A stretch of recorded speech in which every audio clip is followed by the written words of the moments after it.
Welcome to Real Estate Milestones, where we explore fascinating topics in commercial real estate with knowledgeable industry experts. I'm your host, Ben Malik, and I'm a young real estate professional who is passionate about adding value to people's lives through the incredible power of real estate. My goal is to help you discover what the heck is going on in the industry and how you can get involved. This is Real Estate Milestones, where your future in real estate lies just around the corner. How's it going, everybody? Welcome back to Real Estate Milestones. Today, we have a very special guest. We have Brooke Sheldon, who is a social entrepreneur, researcher, active real estate investor, psychotherapist, founder of Real Estate Trend Shark, and author of Fearless Real Estate Investing in the Era of Climate Change, which is a book that I've read. Got right here in front of me if you're looking or if you're watching on YouTube. Great book, which we're going to discuss today in detail. But first, Brooke, thanks for coming on the show. You're very welcome, Ben. Glad to be here. Great. So if you're looking for the book, it's going to be under BL Sheldon, the cool pen name of Brooke. But yeah, we're going to address a lot of topics in climate change, including the risk associated with it. Should we still be investing in real estate? The effect's going to be on the energy and the debt markets and other things like that, especially with why the air conditioning might be so poor in New Orleans. That might be something we talk about too. But to start, Brooke, what is your first milestone in real estate? That's a great question, Ben. Actually, my first milestone in real estate came kind of late. I was actually like 28 the first time I invested in real estate. And it was my own home. And I really had no prior knowledge of real estate other than, the American dream is that, you buy your own home.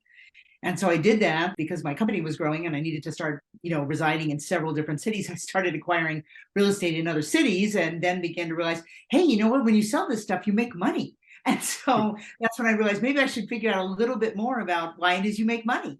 And so that's how it all started. Awesome. And so you also do some other things besides real estate. I'd love to hear about what you do professionally a little bit, but most importantly, how does your background as a psychotherapist influence your investing in real estate and what you do on that front?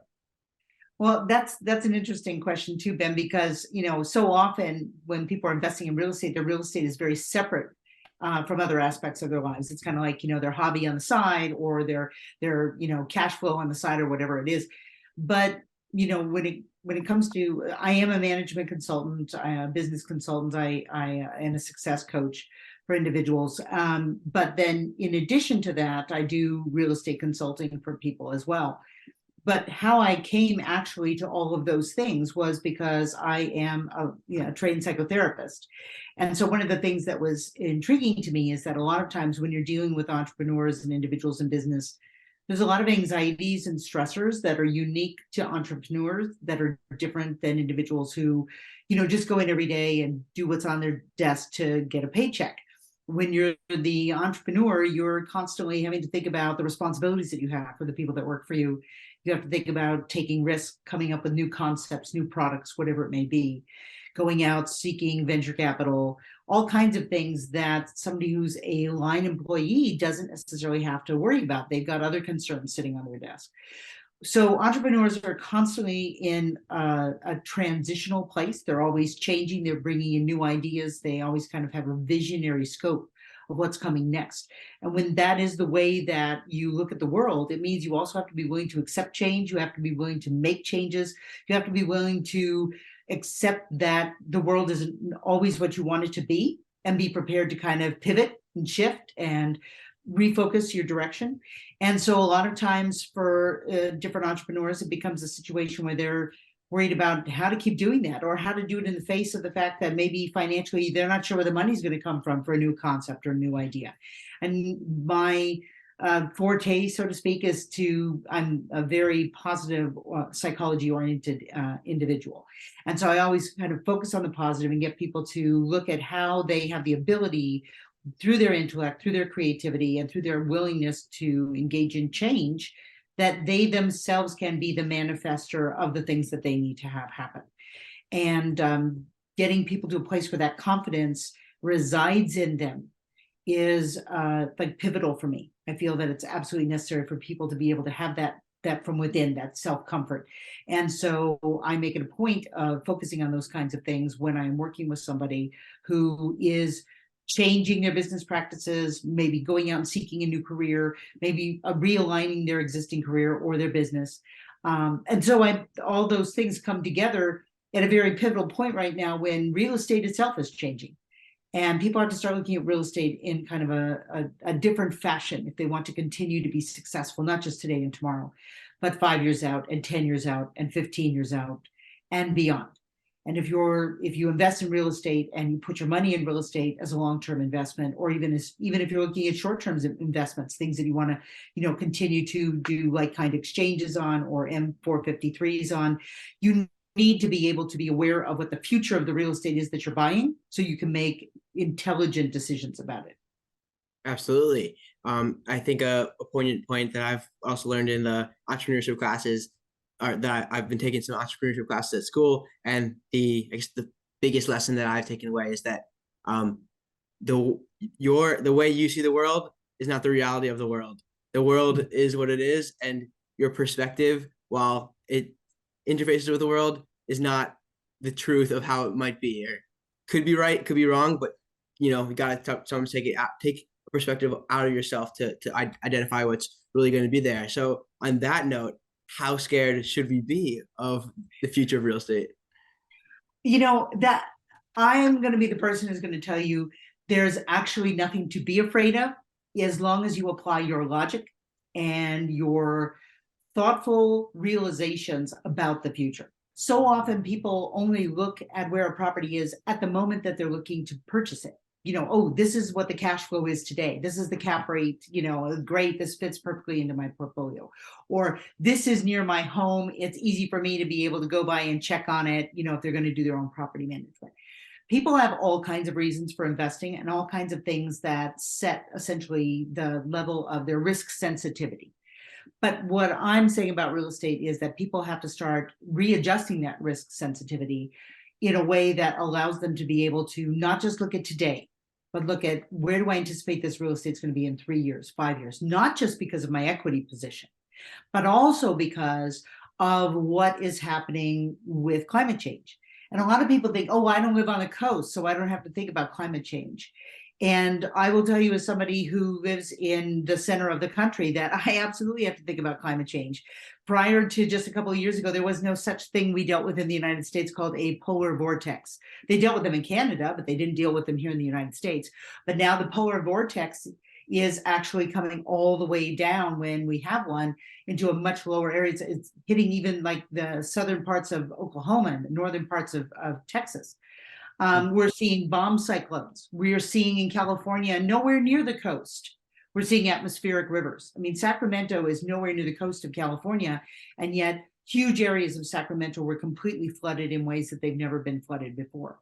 So, there are just major changes happening everywhere. It's becoming colder in the winters in New Mexico and hotter in the summers. So we're seeing changes, we're seeing extremes. People think of climate change as global warming. Well, it's true. The planet overall is warming, and that warming is what is causing many of these things. But it doesn't just mean that, oh, the planet's going to get hotter and everywhere is just going to get hotter, and that in and of itself is the only thing we need to be concerned about.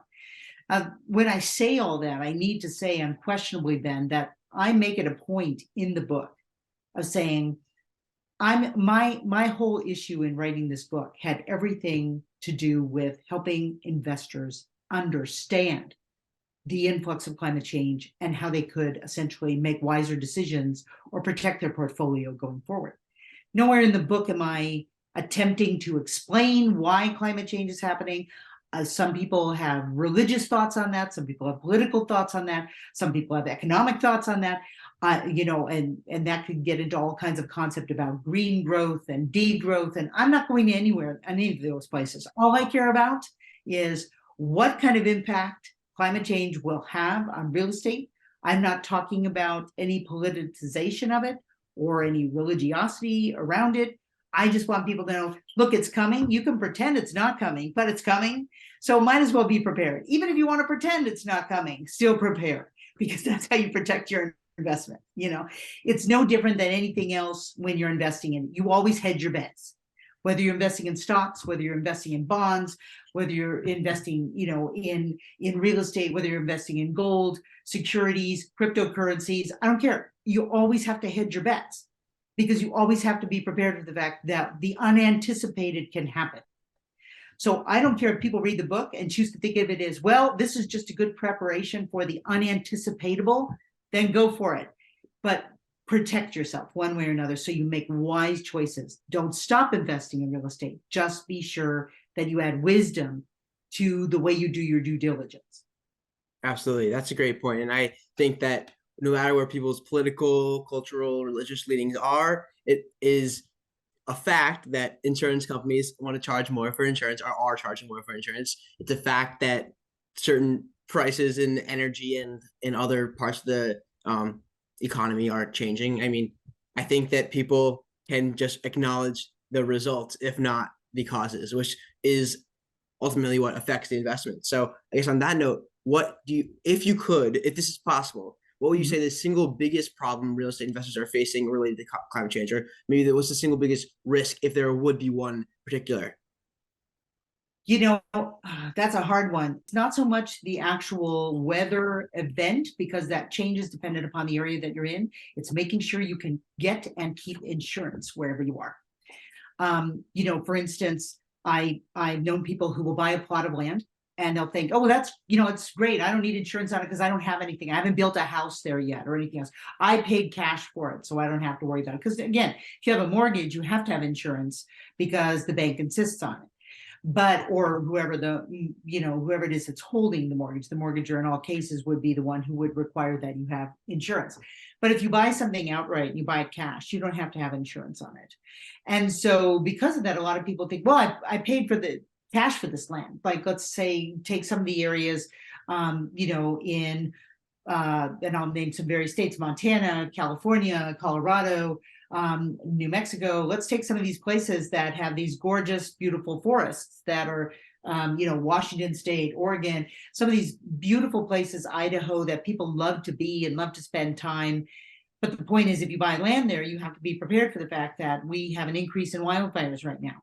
And therefore fire insurance has gone up in all of these different areas. So people can decide, oh, I don't need insurance right now. That's fine. You don't if you paid for it cash. But if you're going to build anything on it, a vacation home, a rental property that whether you're renting it out as a multi-unit or a single family, whatever it is, you're putting people in it. You're going to have to insure it.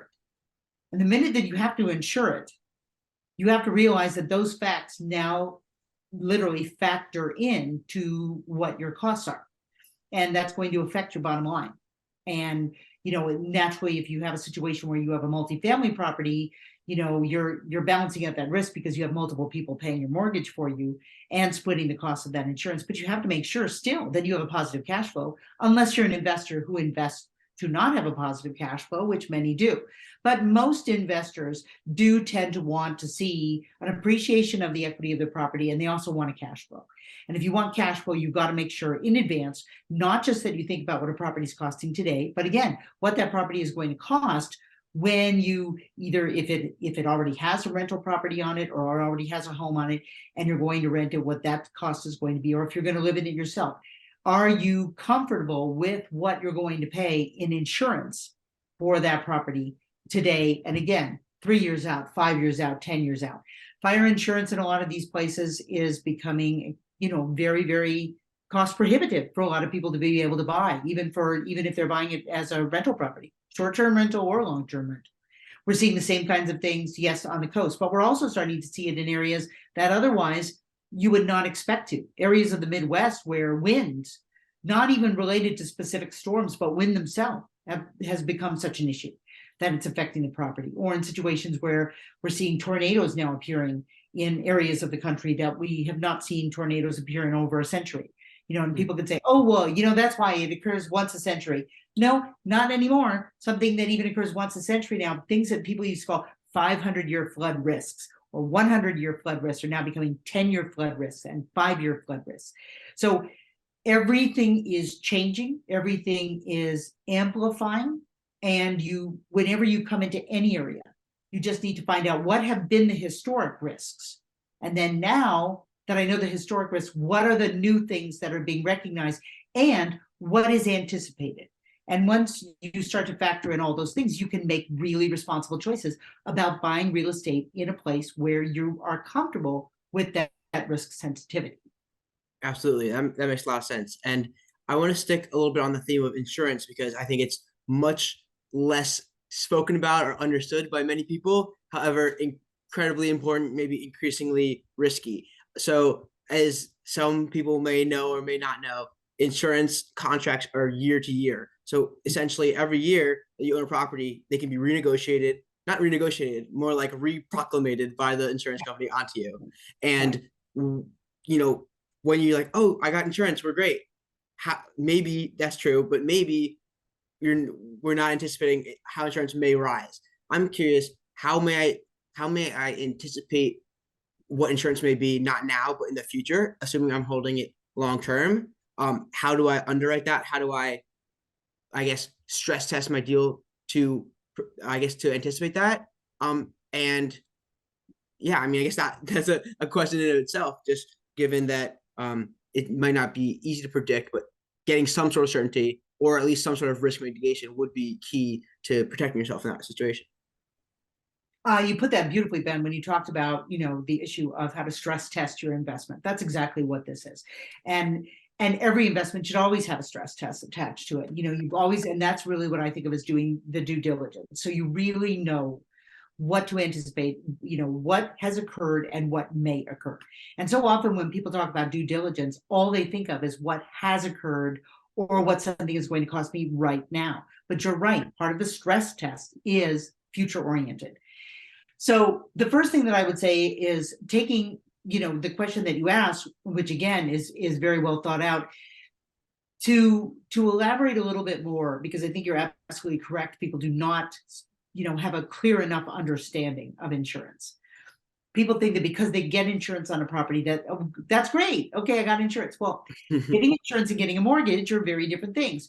You go out and you can get a mortgage on a property. Typical mortgages, as we know in American culture, are 15, 30, which is the most typical, 15, 30, 40. You can even get 50, 60, 70-year mortgages. You can even in the United States get 100-year mortgages, depending upon the situation and what the kind of property is and what it's going to be used for.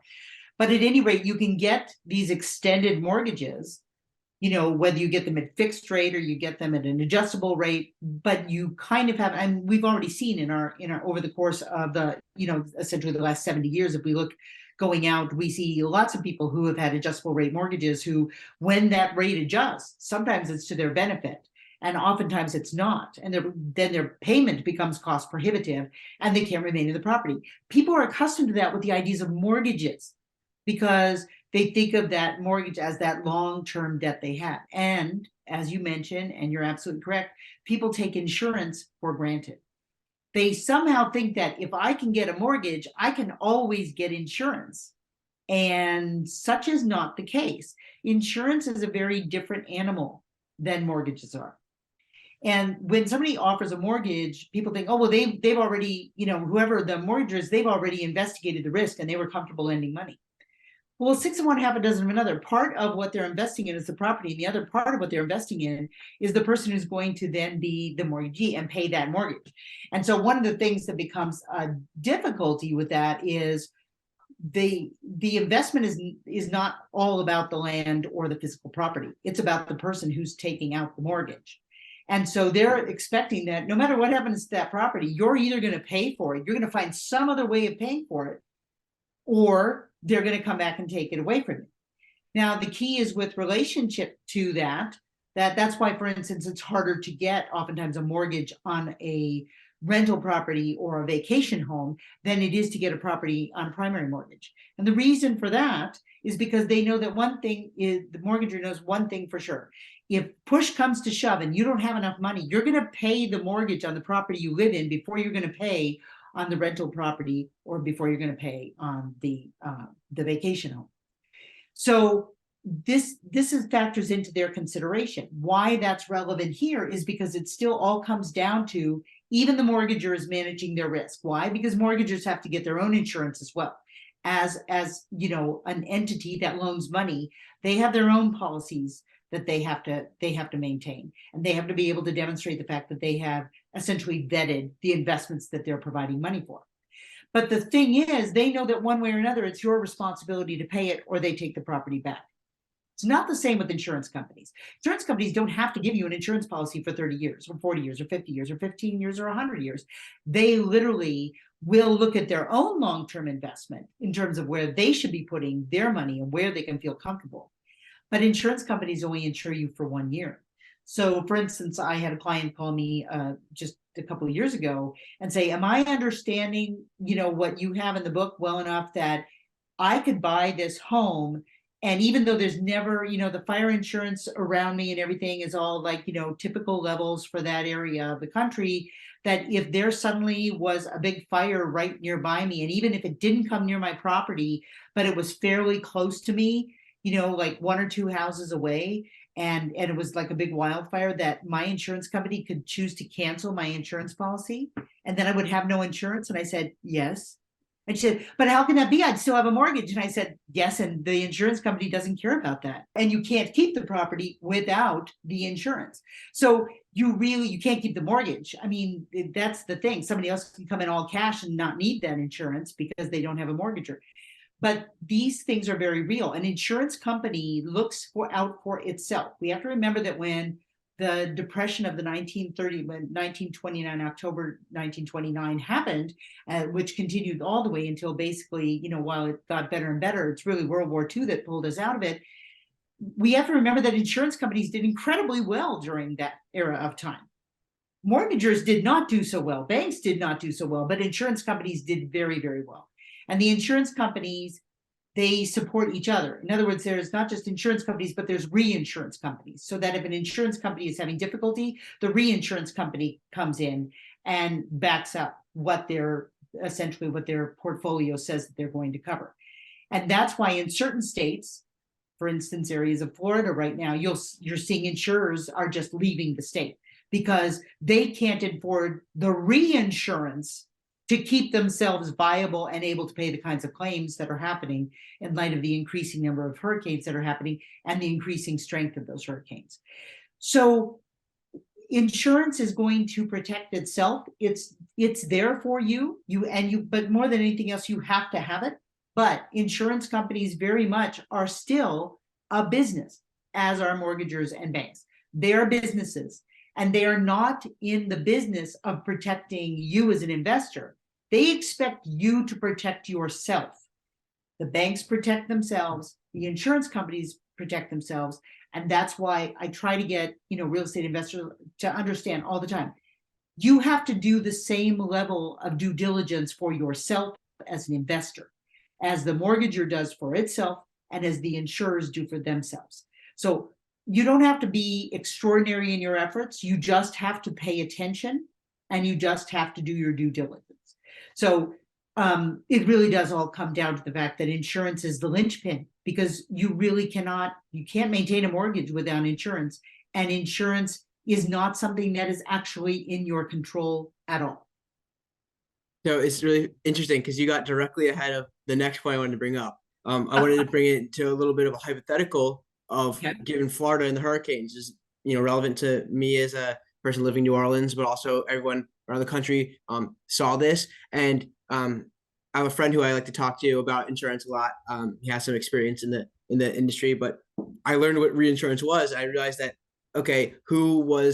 what happens in a hurricane, who gets affected with insurance with regards to real estate, especially. Also learned there's something called, there's catastrophe insurance, which is also backing the insurance companies, where the insurance companies have reinsurers. They also have they create these cat bonds, which are portfolios of insurance that then pay out if there's a catastrophe. So hurricane actually creates a reward for some insurance companies. It's really, really interesting, really weird and backwards.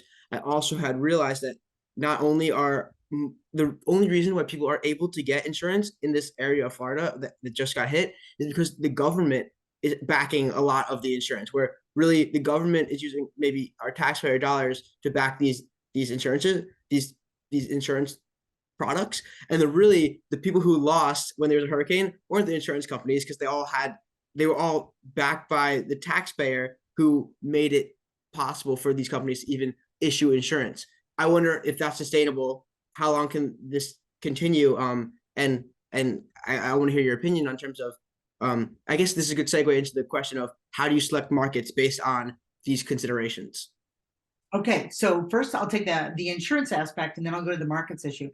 When we're looking at how long potentially this can be sustainable, because you're absolutely correct. In those situations, you have governments that are coming in and also helping to create a subsistence situation for the insurance companies. Why? Because the last thing that you want is the kinds of headlines that Florida's had recently, that insurers are pulling out in droves. Because even more so, they don't want to lose their taxpayers who are going to live exactly, and they don't want people to be thinking, oh my God, I don't want to invest there, because that then I'm potentially going to lose my property, or I'm going to lose my insurance, or it's going to be cost prohibitive, all those kinds of things. The point is that when you look at, as you mentioned, how long is this sustainable? It's sustainable as long as there's a tax base that is willing to say yes to those things, but it's kind of its own little circle of intimacy. And when I say that, it's because the people that reside in those states or have property as investors in those states, even if they don't reside there, they want those states to still be able to be thrivable. I mean, to be able to continue to see the advancement in your equity position. Nobody wants to buy a piece of property and see the equity go away. And so they want equity appreciation, which means that they need that equity appreciation to come from people feeling secure, continuing to buy, so that prices go up. If prices go up, their equity goes up.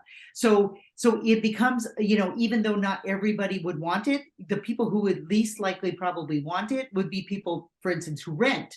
But at the same time, even if they don't realize it, they need their landlord to still be able to pay that insurance payment in order to be able to still have a viable place to continue renting to people. So as you know, with property, with any costs that go up affect other aspects of your bottom line. So if you're suddenly paying more for insurance, that money has to come from somewhere. It's either going to come from your monthly profit, or it's going to come from another set of bills that maybe you're not going to do as much renovation and upkeep on the property because now your insurance costs have gone up $160 a month, or whatever it may be, depending upon the size of the property. So it becomes one of those things where everybody needs the government to step in and assist, because otherwise, if insurance companies were to completely pull out, you'd eventually find mortgagers starting to pull out of those states.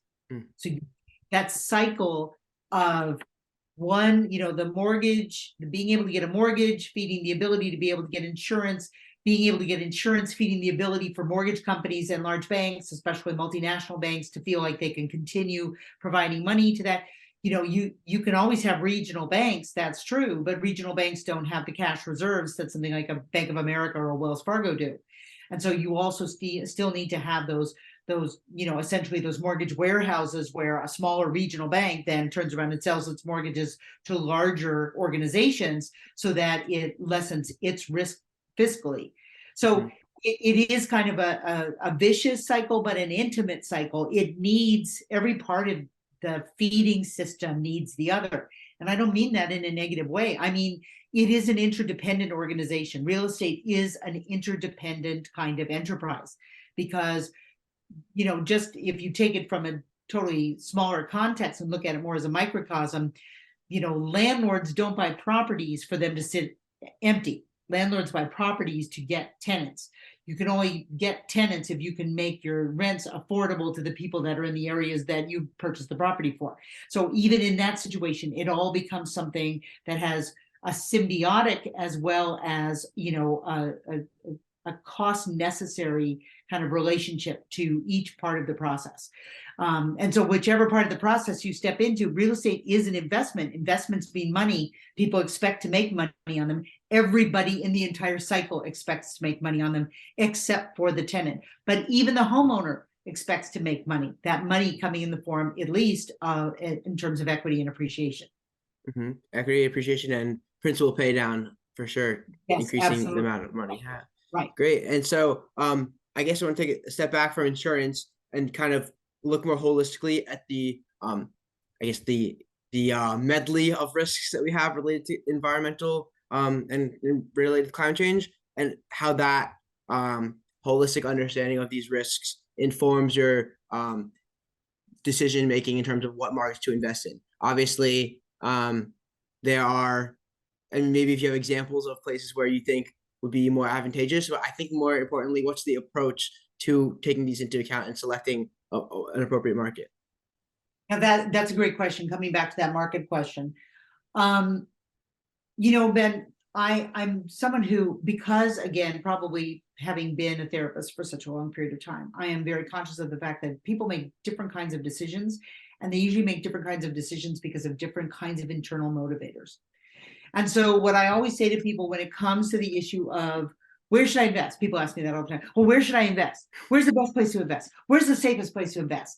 And it all comes down to that same issue of risk sensitivity. They do make decisions on the basis of cap rate or cash flow, or, this is, near my existing properties, or this is a place I like to vacation, so I'll buy rental property there, or whatever. People make these decisions for a variety of reasons. But the one thing that is imperative is that now you have to start making decisions on the basis of starting to look at what's beginning to happen already in the country. Starting to recognize what kinds of, and even if you're looking outside of the country and you're looking to invest in other areas of the globe, starting to look very closely at, okay, what kinds of changes are already occurring? What do those changes mean in terms of how they will affect costs, and what kind of costs can I anticipate? And also, what kind of extreme events can I anticipate? Like I said, not too long ago, I had an investor who said to me that they were going to invest in an area because, well, they only have a 100-year flood risk. And I said to them, okay, so I understand that that's the stated principle, but if you talk to any of the insurers in that area to find out what they're anticipating, because again, insurers are looking much more closely. And so they're all, no. But I mean, I was talking to the realtor, and the realtor was telling me that, they only worry about floods about once every 100 years. I said, well, that makes sense, because the realtor is trying to sell you property. The insurance agent is trying to sell you insurance, but they want to sell you insurance that's based upon the fact that you know what the risks are. And so you need to talk to the people who think about the risk all the time. And that's not realtors. That doesn't mean that realtors can't become proactive negotiators of helping people understand. I mean, I have some very good real estate friends and clients who they are very, very transparent with people, because they don't want, people to be angry at them for their investments. They want people to make the investment knowing what could they potentially be looking at. So they'll let them know, well, just to let you know, I have noticed that insurance has gone up, 6% in the last year in this area, depending upon if you're on the leeward or the windward side of the island or whatever it may be. The more knowledge that they can pass to their clients, the more comfortable clients feel knowing, okay, you're telling me the truth. You're being transparent. Oh, okay, that's a risk I'm willing to take. But otherwise, you oftentimes leave the potential client or the potential buyer to their own fears and anxieties. But still, it is always best if you're an investor to look at a market, like let's say you were going to move to, and I'm just, making this up, you were going to move to any time, city in any time, county in any time state. And that's great. And maybe your sisters live there for the last 10 years, and you're like, you always go to visit her there, and you're thinking, God, that's a great place. I'd love to have a place there, or at least a vacation place that then I can short-term rental an Airbnb or Vrbo for the rest of the year. But I would still say that just because you go to visit your sister when you go to visit her doesn't necessarily mean you know everything about the area. So the first thing that you would want to do is just go ahead and look that area up and say, and I advise, I give people a list in the book of how they actually should go about doing this. But one of the things that you would look up is anytime, city in anytime county in anytime state, climate change. And then see, is there a climate change plan for that city? You want to hope that there is. If you don't see a climate change, plan for the city, or you don't see that the city council is talking about climate change, my first comment to you, or as there are some cities in the United States where they actually say that climate change does not exist, the first thought on my mind is, I'm not putting my money there, because they're not planning. I don't care if somebody plans that, in 12 years, we may see a higher than average rainfall, but show me that you've done some research. Show me that you're paying attention as a city.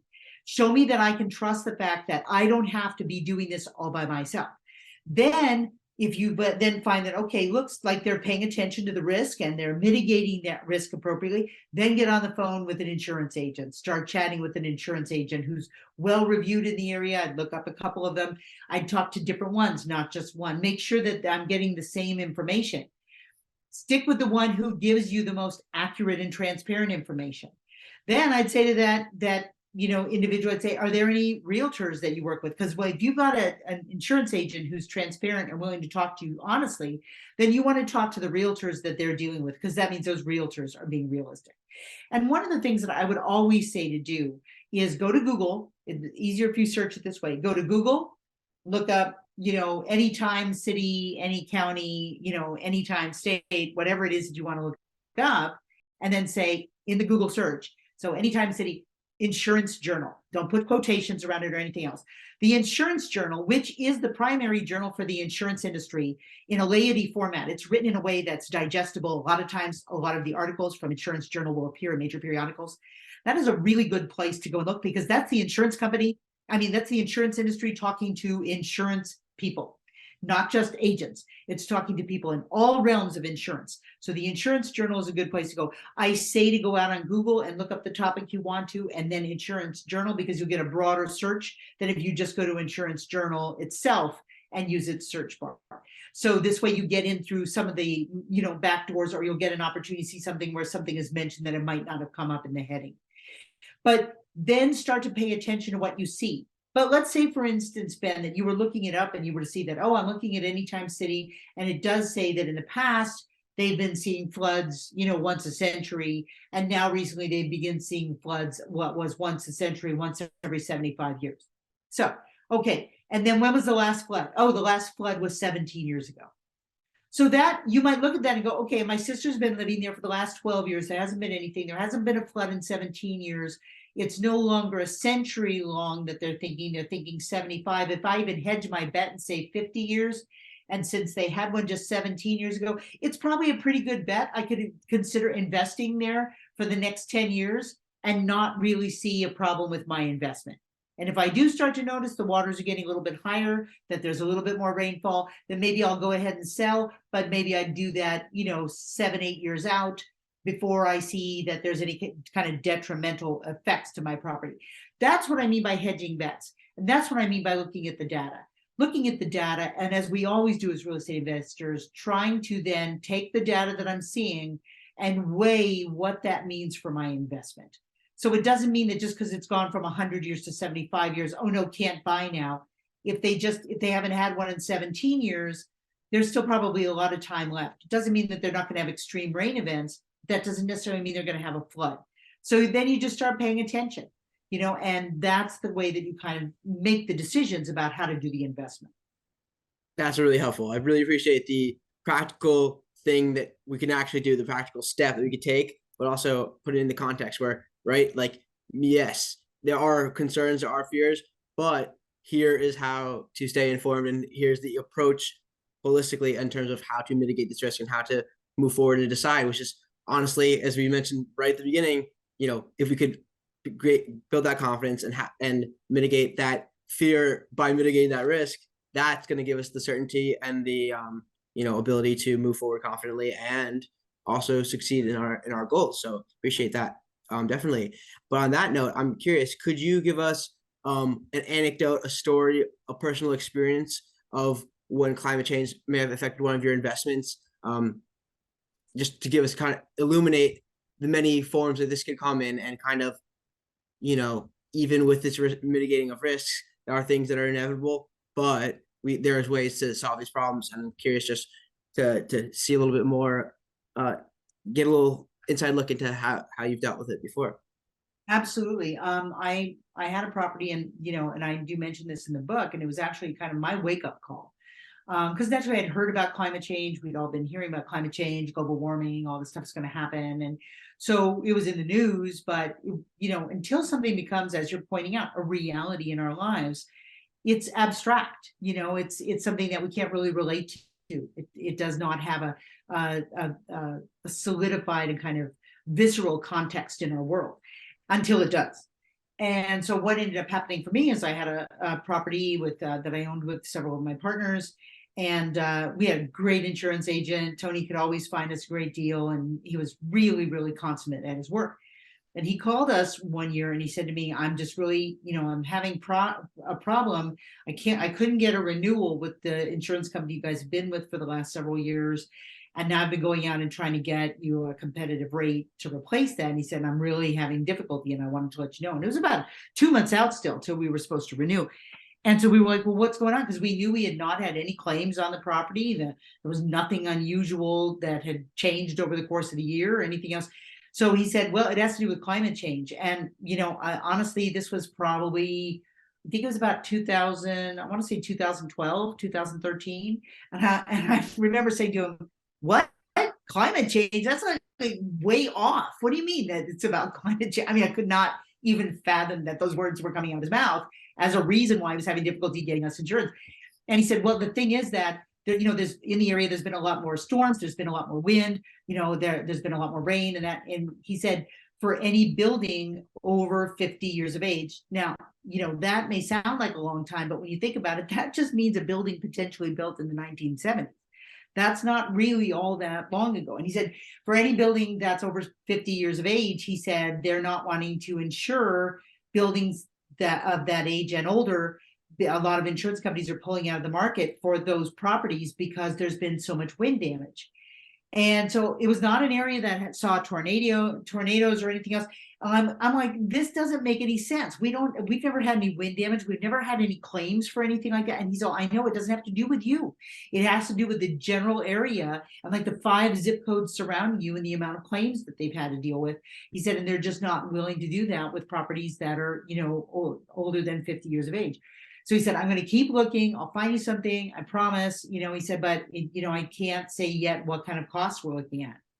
Well, that just blew me away. It really did, because it suddenly made it very real. We didn't have any claims for it, but it was suddenly a reality that I had to factor into my budget sheet. It affected my profit and loss on that property. So my partners and I discussed it and we were like, how can this be and everything? Now, there's no two ways about it. Tony was able to come back to us a couple of weeks later and he had gotten a policy for us, but it wasn't a 20% increase. So, I mean, naturally, where's that increase going to go? It's either going to come out of the pockets of my partners and I, or it's going to get passed to the tenants, or a little bit of both. I can't tell the electric company or the gas company or the water company, oh, sorry, I have to give you 20% less because I have to pay a higher insurance bill. It's got to either come in raised rents, or it's got to come in depleted profits, or a little bit of both. And in our case, it was a little bit of both. But what ended up happening was, I tell you, I was really glad we had that policy, because just a couple of months later, literally just 2 blocks away from us, a building of approximately the same age was hit. I mean, I remember the sound, the explosive sound. It sounded like there had been like a missile landed in the neighborhood. And what it was a building almost identical to our own, was just, like I said, 2 blocks down, and it had been hit with something called a microburst, which is when there's a downdraft of air, doesn't have anything to do with the tornado, doesn't have anything to do with the storm or anything else. It's just an atmospheric irregularity that can occur that causes a downdraft of air that literally just blows down. And so instead of the way you would think of like a nuclear blast, which is going to blow up into a mushroom cloud, it blows down into like a mushroom cloud. And luckily at the time, there was only one woman in that building at that time when it hit. And she was actually on the 3rd floor. It was a 3-story building. And she was actually on the 3rd floor. And a friend of mine lived in that building and said that literally she was just pulling up to the building at the point that it happened. And literally there was a woman on the 3rd floor who was standing and like looking over. Her balcony was gone. Her apartment was like open and exposed. All of her walls were gone. And she was like staring out, literally like in shock. Like, it's amazing that she was alive. And everything, on that 3rd floor was gone. But it had also gone down through the building. The building was made of brick and mortar, but it had been standing for like, at that point, over 50 years.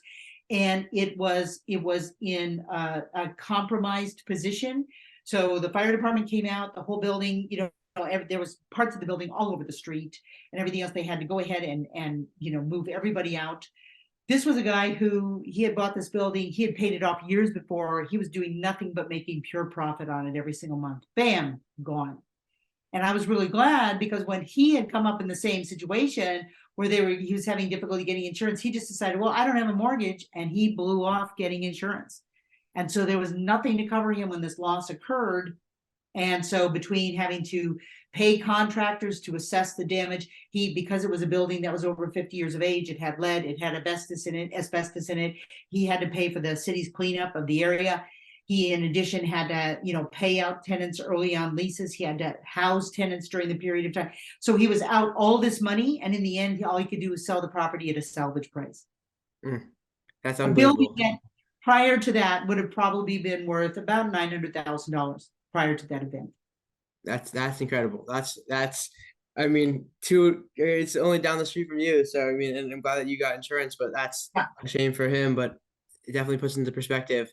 And I didn't even know a downdraft of wind could have an effect on a property, period. Yeah. So that's pretty incredible. It affected the other properties around him, but just barely. They just had an awning fly off or whatever. No, it was only his property, and it just almost sheared off one whole side of the upper part of the building. Yeah, that's incredible. So one more piece of this puzzle that I want to put together before we head into the lightning round is I guess we've talked about how insurance is obviously operating our cost that's on your profit and loss statement. There's other costs associated with climate change. We've kind of touched on in terms of maybe you need a contractor to fix things. Maybe you need to, there's that. Yeah, obviously there's many other pieces of it. Another piece of it is the utilities, the energy costs. I'm curious to see how is energy cost changing? How's climate change affecting that? How does it go into your thought process? Maybe if would be a great time to touch on the air conditioning aspect that you've mentioned in your book, which is one of the things that blew me away, just because I was like, why does it never get cold in my house in New Orleans? And so I'm curious, just touch on some of that aspect too, as a line item on the profit loss. Absolutely, Ben. We're in a situation where when the climate changes, any kind of change, when we go from spring to summer, from summer to winter, or to fall, we do see changes in how people use the heating and air conditioning apparatuses of their home.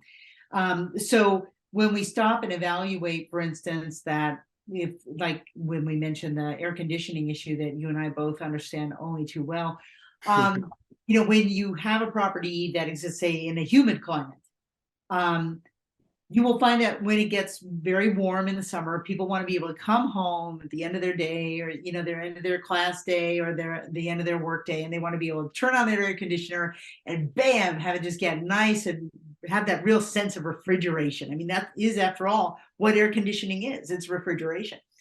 And so what began to happen was we would have tenants that would be complaining about, oh, my apartment isn't getting cold enough or whatever. So we had a very responsible, reliable heating and air conditioning, firm that would come out and twice a year, check all of our stuff, make sure everything was operating well before we would go into the kind of extreme seasons of summer and winter. And so we called them out and said, oh, we got a couple of clients, a couple of tenants that are complaining about it's not getting cold enough. And there was one tenant specifically was just like, oh my God, it's always so hot in my apartment, la, la, la, la. And I turned it down, and I have it at 72, and it's never 72 in here. It's always in the 80s. And so this isn't working and everything. So, naturally you're calling out your appliance repair person. If they can charge you for something, they're going to, it's business, they may do something occasionally as gratis work, or they may give you a discount on coming out to do a service call or whatever. But overall, if they have to repair something, they're going to charge you for the repair. And they kept coming out saying, there's nothing wrong with that air conditioner. It's working fine. And so, they, call and tell me, and I'd call the tenant back and say, oh, they went in, they said it's working fine. And so at first my thought was, oh, it's working fine, they repaired it. But then I noticed that I was getting was a service call, not any repair cost. So, and the tenant just kept complaining, no, it's so hot in here and everything. So then I went ahead and I called the appliance repair guy back, and I said, do me a favor. Okay, can you have the technician who went call me? Because I need to be able to explain to the tenant why, they're not getting the temperature range that they're seeking. So yeah, I'll have him call you, but I can tell you why, because yours is not the only apartment where we're dealing with this. We're dealing with this all around the city. And he said, the problem is when you are trying to operate an air conditioner in a very humid environment, then it's not like if you're trying to do it in a dry heat, for instance, like in a Phoenix or a Tucson kind of thing. He said, you've got the humidity affects the ability of the air conditioner to cool the air because of the moisture in the air. So if the air outside, which is where the intake is coming in for the air, has a lot of moisture attached to it, it's more difficult to get the air to be cooler. And he said, so what it means is they can turn it down to 72, but they actually, if they keep it too cold, they actually run the risk of freezing out the unit because the unit is working so hard to get down to that temperature. But in the meantime, it's fighting the exterior temperature that's in the moisture in the air outside. That could be, in the high 80s, 90s, even the 100 temperatures. And then you've got a humidity content that's like 80%. And so he said, what you have to understand is they're better off trying to lower the temperature to something that is a little bit, 10, 15, 20 degrees different than what's outside. But when they're trying to lower it sometimes to 30 or 40 degrees lower than what it may be outside, they're not going to get that. And they're making the air conditioner work a lot harder. And they're also spending a lot more. My tenants were paying for their own electric. So he said, and they're also running their electric a lot more, and they're paying more money to not necessarily have a cooler apartment. So if they were to set it closer to the high 70s, they'd get something a lot closer to that, and they'd be using a lot less electricity. So their electric bill would go down, and they'd be using the unit in a much more effective way. So as he was explaining all this to me, I said, what accounts for this? And he said to me, well, it's always been that way. Most people just don't know it, because of the mechanics and the, how it works with the relationship to the atmosphere. He said, but it's become a bigger issue since climate change. When you hear your heating and air conditioning guy say to you, well, it's happening more because of climate change. It's like having your insurance guy just like wave this information in your face and say, you can't deny it's happening because I have to deal with it every day in my job.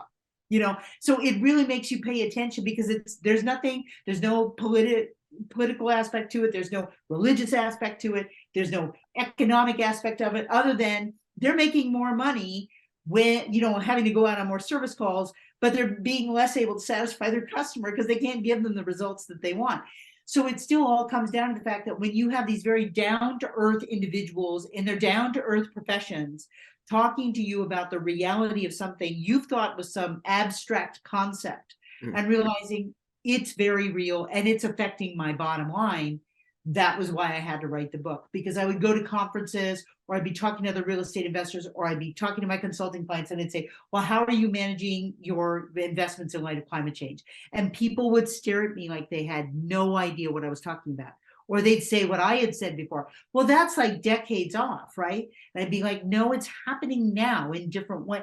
And they would look like I literally was speaking a foreign language because they had, as of yet, no real understanding of how it could affect their investments. So that was why I realized I was meeting so many medium-sized and new investors and young investors and realizing that they did not have these facts and they didn't have the slightest idea how to get them. And so I wanted to put it into some kind of very easily digestible, essentially checklist of ways to understand the industries associated and how to be able to make your risk assessment, your due diligence more effective. Absolutely. And that's a perfect reason and much appreciated by me and I'm sure many others. So I guess on that note, I have one more question for the lightning round.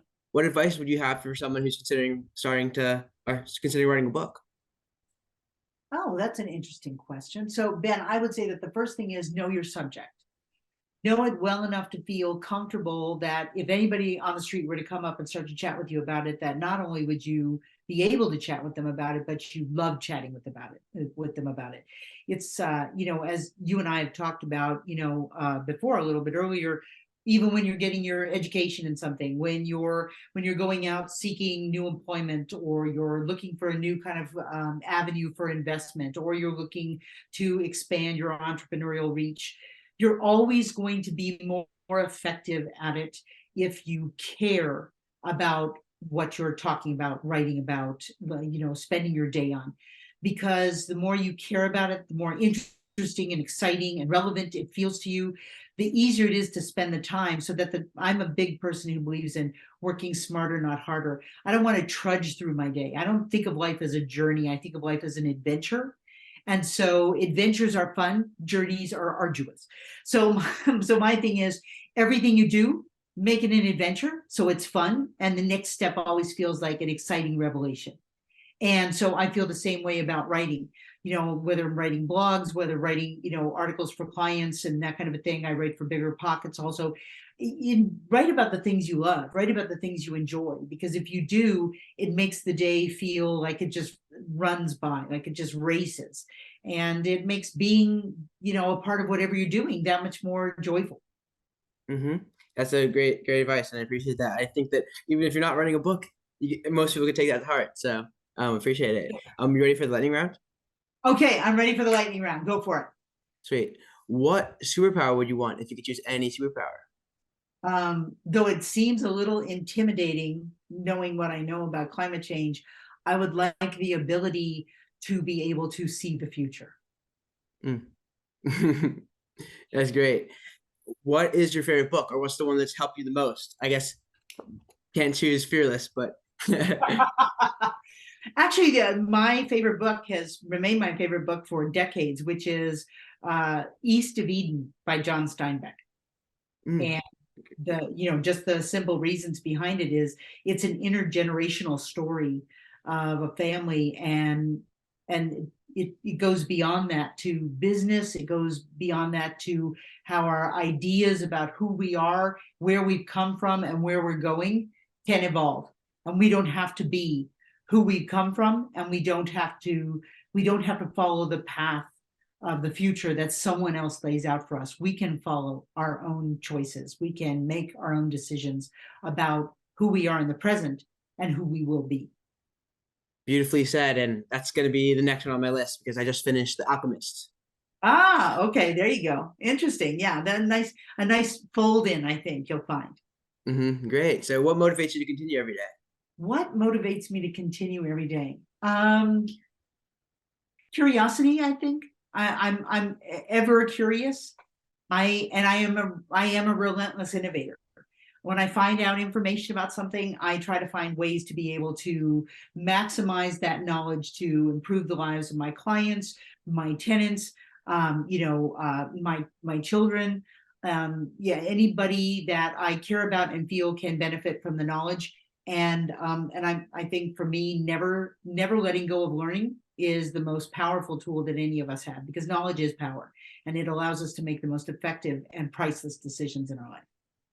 Great. So what advice would you give to someone who wants to follow in your footsteps? Never stop reading, never stop researching, never stop listening to the next podcast, to watching the next documentary. Never stop opening your mind to the things you know nothing about, because the minute you start to pay attention to something you know nothing about, it becomes something that you know a lot about. And I think the most important thing that any of us can remember is, no matter how much we think we know, whenever we think we know it all, we really can assume that we don't know very much at all. So always assuming that there's more to get, more to learn, more to understand. And that's probably the most effective thing that I would offer to anybody. Great. And one of my mentors is got Socrates, who says he doesn't know anything at all, but he knows more than you. But I guess the real knowledge is knowledge of ignorance, and that we're never going to know everything, but all we can do is try and learn more and continue to grow. So definitely take that to heart, and defines my life journey as well. So last question is, since I put you on the spot, I want to give you a chance for revenge. So what's one question you have for me? Okay, what question would I have for you? Okay, this is a pretty simple one in terms of not necessarily requiring a lot of thought, because you know where you are in your own space with it right now. But if you were to, right now at this point in your life, choose the real estate sector that you'd be most interested in, which one would that be? Yes, that's easy for me. Maybe it shouldn't be so easy, but I have a pretty simple explanation for why I believe it's the correct choice. And that would be multifamily, because I have a strong intuition, a hunch, maybe you could say, that in 60 years, in 50 years, people are going to still want to have a roof over their head, and they're not going to want to sleep out in the rain or the cold or the extreme heat. So my bet is that no matter what, where people decide they want to work, from home, from the office, whatnot, no matter where people decide if they want to shop online or in person, or, we don't want malls anymore. We want flying malls. Who knows? All I know is that people are going to want to have a roof over their head when they sleep. I'm willing to make a large bet on that. I'm willing to bet the house on that, right? So I would, that's where I would say if I had to pick one, it would be multifamily. But in the short term and in other time frames, there's a lot of interesting trends going on that I like to examine as well, that might not be as known and might represent some less competition in the opportunity. But my principle in which I'm operating is I'm 21 years old at the moment. So my strategy, and I think everyone's strategy, should be, instead of trying to time the market, I'm trying to generate my wealth by time in market. And I think that multifamily will win in the long run. And I think that's very wise. And you're right. It's not not so much the aspect of timing when to be in the market. It's a matter of thinking how to be in the market, and what you're doing with the explanation you gave me is giving me a complete and literate understanding of the fact that, yes, people will always need a roof over their head. They won't always need an office to go to. We're proving that, and the pandemic pushed that forward. But they will always need a roof over their head. And you're absolutely correct. Multifamily is a wonderful way to go. And I advise it. It's been many years in multifamily as well as some other sectors.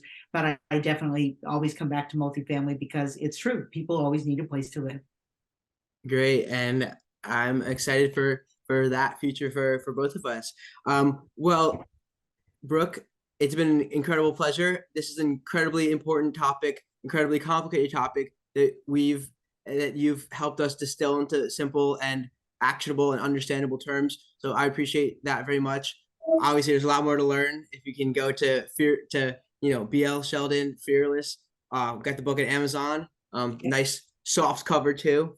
But where else can people find you and connect with you, whether they're interested in learning more about real estate and about climate change, but also if there's other services that you offer that might be of interest? Oh, well, thank you for that, Ben. Yes, you can find Fearless Real Estate Investing in the Era of Climate Change on Amazon, and you can find it as you do you have it in the soft cover. You can get it in Kindle. You can also get it in Audible. But then also, in addition to that, you can go to my website, Real Estate Trend Chart, where I focus primarily on real estate.